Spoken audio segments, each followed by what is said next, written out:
Okay, today's video is really kind of a how did he do it, or maybe a BTS on the iPhone 11 Pro montage video that I shot last week.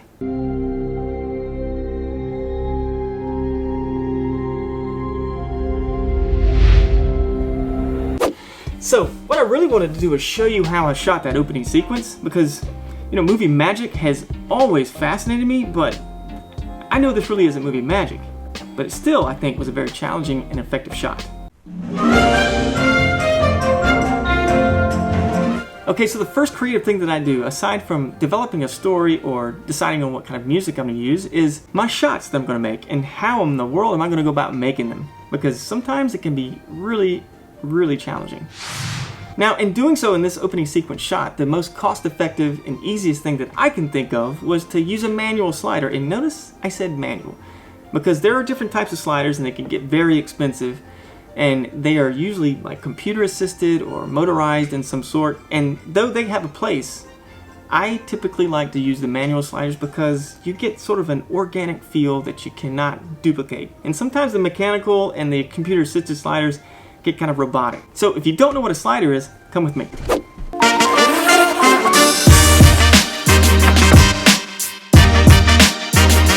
So a slider is really a set of rails or tracks that can be mounted to a tripod, or some even come with their own legs. So the principle behind the slider is really to allow the operator to perform compelling, fluid, smooth tracking shots. Now the first creative process that I chose to shoot this shot was to shoot it vertically the way it looks in the video, but I had a problem. Shooting it vertically meant that I had to hold the slider this direction and try to balance that while I was getting movement with the slider. So every little bit of movement showed up and it ruined it. So the second problem that I had was trying to line up the lens from the camera that was mounted here to track directly to the camera lens of the iPhone 11 Pro, all while keeping the iPhone 11 Pro in the center of the frame in the beginning. The reason I did this is because I wanted to try to immerse the viewer into feeling that they were being drawn into the iPhone 11 Pro's camera sensor so you could see what it sees. So once I realized this shot wasn't going to work, I figured, why battle gravity? Why not try to use gravity to my advantage? That's when I had the idea of shooting it horizontally. Now, in order to shoot this horizontally, I basically taped the iPhone 11 Pro to the back of the board, believe it or not. Then I took that board and I set it in front of this door that had two huge windows. Now, this allowed for a lot of diffused light, and any light fall off that I didn't like, I countered it by using LEDs.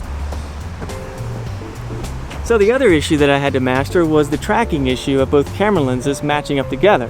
And the way I countered that was putting the Osmo Pocket on a hinge, like one of those GoPro hinges, and that way I was able to raise and lower the camera while I was pushing the camera forward. Now, in the long run, I realized that pulling backwards, I had more control. So what I ended up was using that one in post, and then I reversed the clip. So it made it like I was going forward. It worked.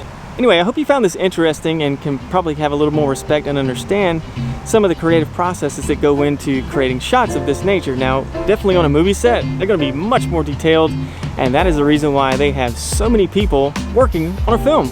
Alright, well, if you like this video, give me a thumbs up, and if you want to see more, hit that subscribe button and hit the bell, and I will see you when I come back.